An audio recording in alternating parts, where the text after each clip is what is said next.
종교 개혁자들은 실제적으로 그 당시에 그 중세 교회가 이제 타락을 하면서 가톨릭 교회가 타락을 하면서 타락이 윤리 도덕적인 부분도 있지만은 이 하나님의 말씀을 통하여서 우리가 하나님의 어떤 분인가, 인생을 통해서 우리가 매 이렇게 시간마다 우리가 은혜를 구하는 것이 뭐냐면 하나님의 어떤 분이고 인간은 도대체 뭔가, 그리고 기독교라고 하는 것이 도대체 뭔가. 이제 우리가 12월 달에 늘 매년마다 성탄의 기쁨을 많은 분들에게 이렇게 전하고 하는데, 성탄은 예수 그리스도의 탄생은 예수님께서 우리 인류가 사람들이 예수님 아무래도 오셔야 될 것 같습니다. 오셔서 인류를 구원하시고, 지금 굉장히 어려운 그런 분들이 많이 있으니까, 육체적으로 또 정신적으로 영적으로 병든 분들도 많이 있으니까 좀 치료해 주시기 위해서 오셔야 되겠습니다. 그래서 오신 게 아니고요. 우리 예수님께서 만세 전에 이 세상을 만들기도 전에 우리 하나님은 삼일째 하나님께서 이게 성부, 성자, 성령으로 구별되어 있는데 이 하나라는 겁니다. 이게 인간의 이성으로 이해해야 될 수가 없어요. 우리가 믿는 하나님은 범신론적인 하나님이 아니고 삼일체 하나님이세요. 오늘 이 자리에 성령께서 함께 하십니다. 성령께서 우리 가운데 임재하십니다. 예수 그리스도가 구세주로 믿어지는 것은 우리 인간의 이성으로 믿어지는 것이 아니고 하나님의 영으로만, 그러니까 하나님의 영이 하나님의 우리 가운데 임재하시게 되면 예수 그리스도가 메시아로 믿어지게 되고요. 보면 그렇기 때문에 이 초대교회에서부터 이렇게 출발이 되는데, 예수님께서도 이제 성전에 대한 그런 눈에 뵈는 성전에 대해서 성전이 이제 앞으로 부서질 거다. 그래서 진짜 실제적으로 디도스 장군이 그 예루살렘 성전을 다 부숴버리지 않겠습니까? 예수님이 예언하시면 그대로 됩니다.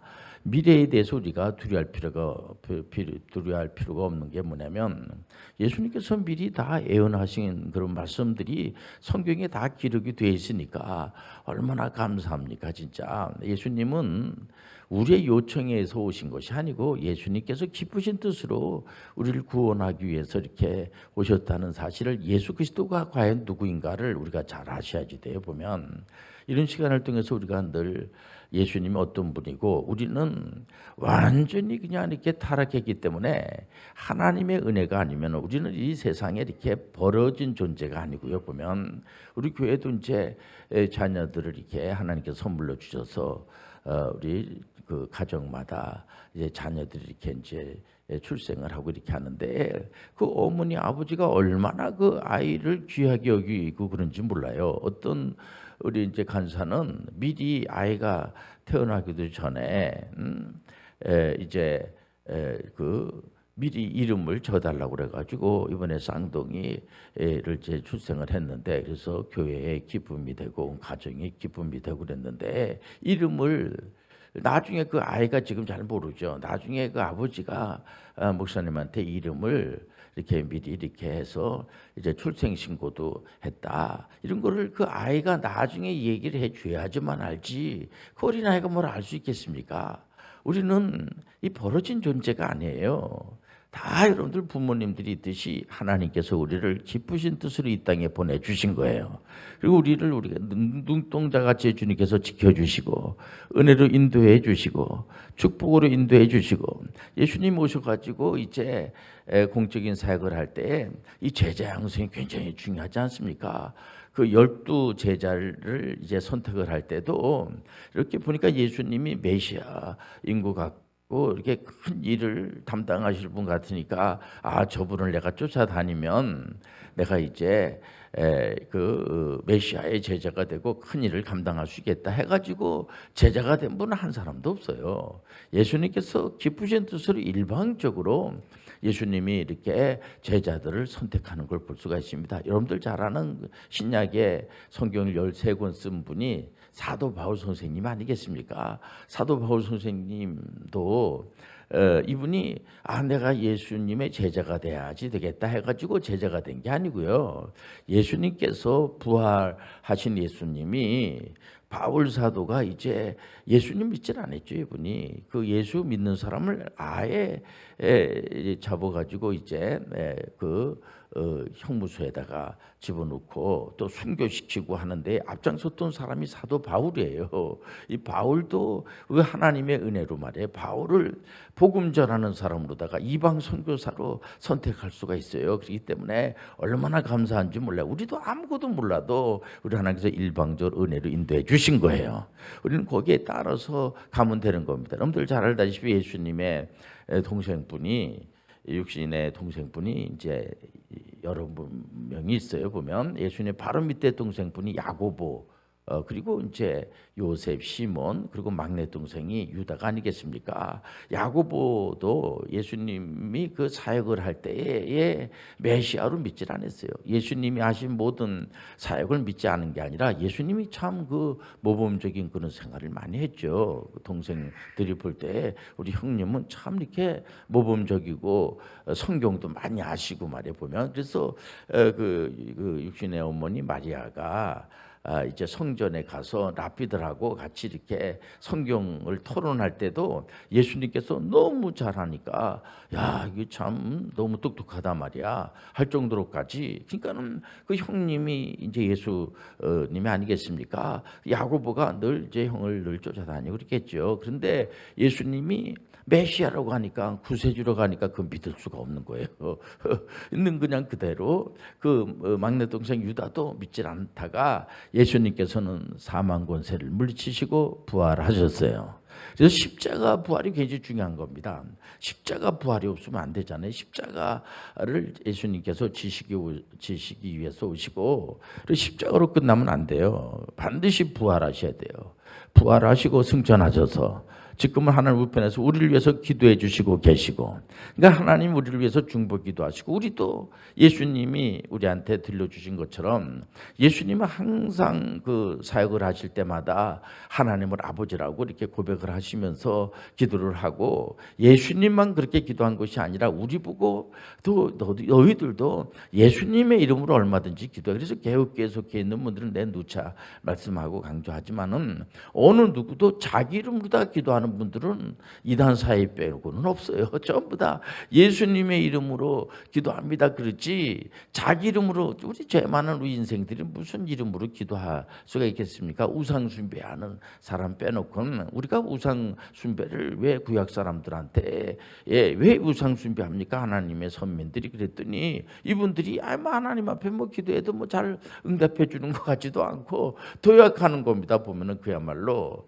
여러분들 우리가 믿는 하나님은요, 우상 앞에 가가지고 이것도 해주세요 저것도 해주세요 우리의 소원을 욕심이나 채우고 하는 그런 거를 들어주는 하나님이 아니에요. 우리가 믿는 하나님은 여러분 인격적이신 하나님이세요. 그 아브라함을 하나님이 선택할 때도 가나안 땅을 정복하라는 거예요.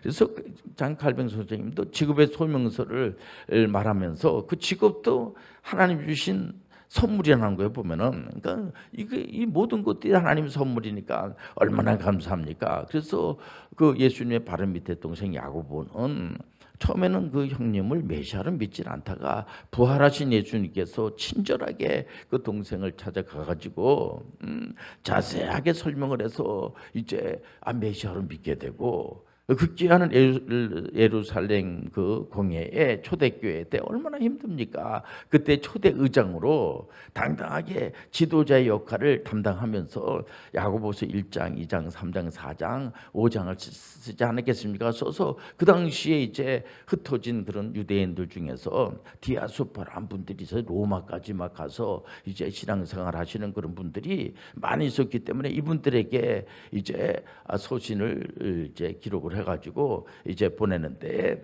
이 야고보서는 이제 그 종교 개혁한 그 앞장선 분이 마르틴 루터가 아니겠습니까? 이 신칭이 오직 의인은 믿음으로 말미암아 살리라. 그런 믿음도 행함이 뒤따르지만 행함의 믿음이 없이 무슨 그게 믿음이라고 할 수가 있겠습니까? 그래서 그 야고보는 행함의 믿음을 굉장히 강조를 했죠. 그래서 처음에는 지푸라기 서신이라고 할 정도로까지, 왜냐면은 야고보서 1장부터 5장까지 보면은 예수님의 십자가라든가 부활이라는 그런 내용이 없지 않습니까? 그러니까 이게 뭐 이상하단 말이야. 그랬지만 나중에 마틴 루터도 야고보서 1장부터 5장까지 내용이 너무 하나님께 영광 드리는 그런 정경으로다가 인정을 받지 않았겠습니까? 그렇기 때문에 그리고 실제적으로 야고보는 그 당시에 이 리더로서 초대교회 지도자로서 물론 베드로보다 먼저 순교를 했죠, 이분이요. 그러면서 아주 탁월한 리더십이 있어서 사도 바울 선생님처럼 그렇게 훌륭한 그런 이방 선교사로 인정받은 지명을 받은 분이 이제 초대교회의 지도자인 야고보를 만나고 말이야 가서 야고보를 굉장히 존경하는 그런 표현하는 것을 우리가 볼 수가 있습니다. 그래서 우리가 그 야고보서 1장 1절에서 5절에 보면은 야고보의 눈물의 외침을 우리가 볼 수가 있어요. 보면 여기 1절에서 5절 말씀 보면은 하나님과 주 예수 그리스도의 종 야고보는, 그러니까 예수님의 동생 야고보 그렇지 않고요. 하나님과 주 예수 그리스도의 종 야고보는 흩어져 있는 12지파에게 문안하노라. 여기서 흩어져 있는 12지파는 이제 그 당시에 유대인들이 예수를 믿고 전 세계로다 말이에요. 이게 로마에까지 가 있는 분들이 있지 않습니까? 디아스포라고 그러지 않습니까? 내 형제들아 너희가 여러 가지 시험을 당하거든 온전히 기쁘게 여기라. 이게 정말 은혜스러운 정말 눈물의 외침이라고 볼 수가 있습니다. 어려움을 당하죠. 우리가 여러 가지 어려움을 당할 때마다 온전히 기쁘게 여기라는 거죠. 보면은 이는 너희 믿음의 시련이 인내를 만들어내는 줄 너희가 암이라. 인내를 온전히 이루라. 이는 너희로 온전하고 구비하여 조금도 부족함이 없게 하려 함이라. 너희 중에 누구든지 지혜가 부족하거든 모든 사람에게 후히 주시고 꾸짖지 아니하시는 하나님께 구하라. 그리하면 주시리라. 우리는 세상에 그냥 내팽겨친 그런 존재가 아니에요. 그래서 우리 스스로 막 이렇게 애를 쓰고 노력을 하고 해서, 물론 노력하지 말라는 게 아니라 여러분들 우리가 우리 힘으로 살아가는 게 아니고요. 하나님의 은혜로 살아가는 거예요.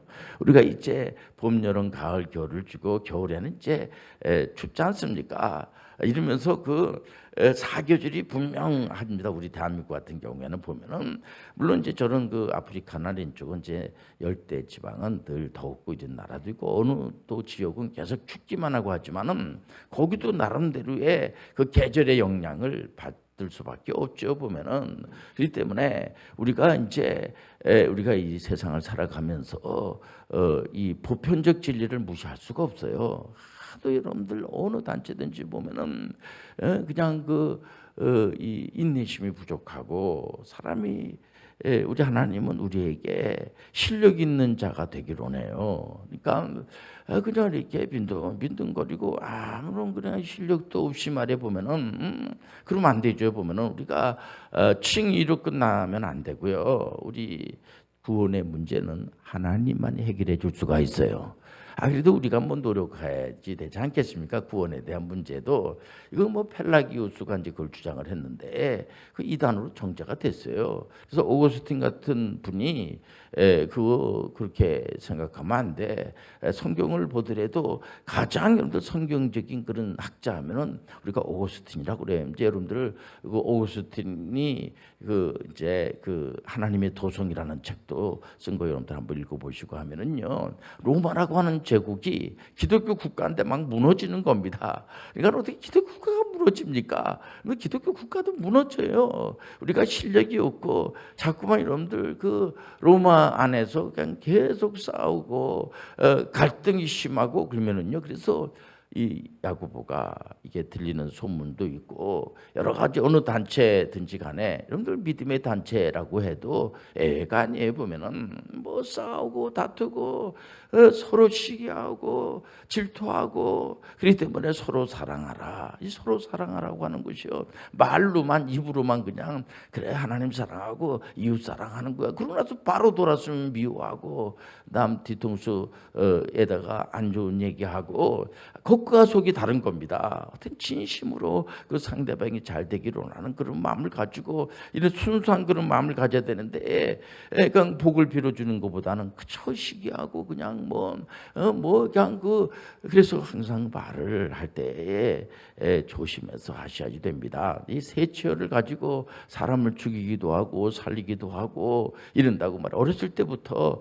여러분들 아이들을 자꾸만 격려해주고 칭찬해주고 요즘 나름대로 개성시대라고 그러지 않습니까? 보면은 그래서 칭찬을 많이 받고 그런 아이들은 정말 구김살이 없이 나중에도 자기의 그 실력을 다 발휘할 수가 있는데 늘 그냥 야단만 맞고 그냥 네가 뭘 할 줄 알아? 그리고 안 좋은 얘기만 늘 듣게 되고 그래서 여러분들 아예 상대방을 아주 무시하고 막 그러면요 우리 예수님께서 그런 자들은 좋지 않은 데 갈 수도 있다 하는 말을 할 정도로까지 완전히 경쟁력에서 떨어지는 겁니다. 보면 요즘 보면은 요즘 이제 코딩이라고 하는 것이 아주 이제 좀 그램 만들고 하는 이제 자기 상상력을 이렇게 이제 발휘해 가지고 인류에 공헌할 수 있는 그런 게 많이 있지 않습니까? 그 페이스북이라든가 이게 전부 다 그런 거고 요즘 그 유튜버 같은 경우에도 좋은 정보를 다른 사람들에게 이렇게 쉽게 알려줘야지 되지 않겠나 해가지고 출발을 한 것이 많은 사람들에게 감동을 주고 근데 그 안에서 또 안 좋은 거짓 뉴스라든가 이런 게 너무 많고 안 좋은 그런 거를 너무 많이 거기다가 입력을 하고 하니까요. 그래서 이제 AI 시대가 이제 전개가 되니까 많이 두려워하기도 하고 이제 이거 어떻게 되나 우리가 자리가 다 이렇게 뺏기는 것이 아닌가. 여러분들 AI도 다 우리가 그 안에다 프로그램을 우리가 갖다 다 집어넣어야지만 그 로봇도 움직이게 되는 거지. 그렇기 때문에 좋은 그런 정보를 자꾸만 집어넣지 않고 지금 보면은 야고보서 1장부터 5장까지도 보면은 그야말로 하나님이 주시는 그런 사람과 사람의 관계에서 서로 시기하고 질투하고 싸우고 미워하고 말을 입을 가지고 갔다가 상대방에게 좋은 그런 얘기만 하면 되는데 안 좋은 얘기만 계속 그냥 요즘 개인정보보호법이라는 것이 있어가지고요 상대방에 대해서 할 수만 있으면 좋은 얘기하는 건 괜찮지만은 안 좋은 걸 그거 목사님이 실제적인 일인데 그거를 안 실제적인 일이든 뭐든지 간에 많은 사람들 앞에서 공공적인 그런 장소에서 그 사람을 아주 그냥 타켓으로 두고 안 좋은 얘기를 한다든지 이러면요 그게 다 법의 저촉을 받는다는 거죠. 보면 요즘 또 아동보호법이라는 것이 있어가지고 그동안에 요즘 이제 선생님하고 이제 아이 학생하고 학부모하고 이 삼총사가 아주 똘똘 뭉쳐야지 되거든요. 보면은 근데 과거에 이제 근대 교육은 이 체벌을 일반 그런 학교에서 학생들 매 맞고 하는 것이 아주 다반사였습니다. 군에 가서도 훈련 받으면서 구타가 아주 용인했던 그런 시절이 있었어요. 보면은 그래도 현대 교육이 되면서 아이들한테 이렇게 말로나 또 아니면은 이제 또 육체적으로나 또 심리적으로나 정서적으로 이렇게 하면 안 됩니다. 학대하면 안 됩니다. 그 법에 저촉됩니다. 아이들이 이제 공부를 잘하지 않고 돌아다니면은 바깥에 나가서 손도 들게 하고 그렇게 했어요. 보면은 반성문도 쓰고 그런 거 했습니다. 그런 거 하면 안 됩니다. 아이들 인격적으로다가 이렇게 대해줘야지. 아이들이 갖다 막 욱박지르고 그러면 안 됩니다. 그래서 이제 그런 거 아동보호법이라는 것이 있지 않습니까? 그래서 이제 이런 선생님들은 그런 걸 자꾸만 이제 교육도 하고 그런 걸 못하게 하고 그러다 보니까 아이들이 요즘 다 학교 가고 잠을 자고 그냥 핸드폰 보고 선생님의 지시사항을 잘 듣지 않고 또 학부모님들은 거기에 따라서 또 그러니까 선생님들이 스트레스를 많이 받아가지고요. 선생님들이 요즘 또 극단 적인 그런 것까지 이제 안타까운 일이죠. 그래서 이제 요즘 또 이 사회적인 합의와 이 법적으로까지 뭐 그를 간다기보다도 이제 아이들이 자고 그러면은 이제 그 자면 안 된다 이렇게 그것도 하면 안 되게끔 돼 있었거든요. 보면은 그러니까 선생님들이 상당히 힘든 그런 어린이집에서도 아이들을 그냥 시간별로 계속 사진을 찍어가지고 학부모님들한테 보내줘야지 되는 이러다 보니까 그 또 어떤 면에서는 참 귀한 거지만은 선생님들이 너무 시간을 거기다 많이 뺏기다 보니까 막상 아이들을 돌보고 그런 것도 귀하지만은 이거를 믿고 서로 신뢰하고 이렇게 해야지 되는데 그렇지 않은 일들이 일어나니까 사진을 계속 찍고 하니까 아이들은 또 너무 사진을만 찍으니까 애들이 사진 찍지 마 이러고 말이야 이런 데까지 정도로까지 말이야 보면은 그러니까는 이게 또 선생님들은 그또 아이들 계속해서 돌봐야지 되고 또 그 부모님하고 계속 또 이렇게 교통을 하고 좋은 면도 굉장히 많이 있죠 보면은 그래서 이제는 2학기 때부터는 아이들을 잠자면 안 된다 이렇게 좋게 이렇게 말해서 이렇게 깨우고 그 전에는 깨우지도 못하고 이렇게 했으면 칭찬도 제대로 하지 못하는 이제 그런 이제 상황에서 이거 어떻게 하면 되겠습니까? 오늘 이게 1장에서 5장까지 내오는 그 서신의 내용이요 평범한 거예요. 그러나 이게 하나님의 말씀이에요. 하나님은요 살아계셔 역사하시는 거예요. 능력을 보여주실 줄 믿습니다. 그렇기 때문에 여러분들 이 하나님의 말씀은요 하나도 버리기 삶 속에 다 적용을 할 수 있는 그런 말씀에 보면은요 유다서는 한 장으로 되어 있지만은 그 야고보의 막내 동생이 야고보가 둘째 동생이고 예수님의 막내 동생이 유다예요. 1절에서 25절까지 유다서를 보면은 이단 사이비들이 너무 많으니까 가인의 길로 가지 마라, 발람의 길로 가지 마라. 그 다 유대인들은 다 알아요. 보면은 그거를 왜냐면 방탕영주주의자들도 많이 있고 이제 영만 구원 받으면 된다. 이게 우리 예수님의 육체성을 부인하면 안 돼요. 보면 우리가 우상 숭배하면 안 돼요. 여러분들 오직 하나님께만 찬양을 드리고 여러분들 부족하면은 꾸짖지 아니하시는 하나님께 나와서 얼마든지 예수님의 이름으로 여러분들 우상 앞에 가서 절하고 그것을 뭐 우상이 무슨 귀신이 뭘 들어줍니까? 우리 하나님은 인격적이신 하나님 앞에 나와서 얼마든지 기도하시길 바랍니다. 그래서 욕심 잉태해서 죄를 낳고 죄가 장성해서 사망에 이른다고 자기 욕심이나 채우는 식으로다가 기도하면 하나님이 그걸 들어주겠냐고요. 그렇기 때문에 우리가 하나님의 뜻을 그래서 여러분들 신앙이 참 좋고 수준이 있는 분들은 자기 생각으로 신앙생활을 하지 않고 하나님의 뜻을 잘 발견하고 아버지가 어떤 분인가를 알아야 돼. 하나님이 어떤 분인가를 알아야지 돼요. 하나님은요 우리가 하나님이 그 원하는 게 있어요. 보면은요 우리가 제 멋대로 살다 가는 게 아니에요. 보면은 윤리 도덕을 얘기하는 게 아닙니다. 보면 이 땅에 와가지고 우리가 여러분들 이웃 사랑하라 이것도 다른 게 아니죠. 보면은 그 상대방에게 그래도 좀 참아주기도 하고 또 우리가 그러기 때문에 하나님의 영이 우리 가운데 임재하게 되면은 오래 참음과 자비 양성과 충성과 온유와 절제 이런 것들이 있어서 여러분들 그런 덕목만 가지고도 세상 살아가는데 어렵질 않아요. 여러분들 야고보는 정말 울분의 그 눈물의 외침이 뭐냐면 너무 또 이 신앙생활하는 분 아내 가운데서 돈이 많은 분들은 가난한 사람들을 막 무시하고 갑질하고 하는 그런 것들을 보면서 그러지 마세요. 그리고 어떤 경우에는 너무 어려운 그런 가운데 있을 때는 여러분들 거기서 낙심하지 말고 하나님 앞에 나오셔가지고 예수님의 이름으로 얼마든지 기도하세요. 그럼 하나님께서 응답해 주십니다. 눈물을 닦아주시고 여러분들 낙심된 사람들에게 하나님은 소망을 주시고 그렇기 때문에 이 성탄절을 맞이하면서 여러분들 아직도 예수 안 믿는 분들한테 얼마든지 예수님을 잘 소개하시길 바랍니다.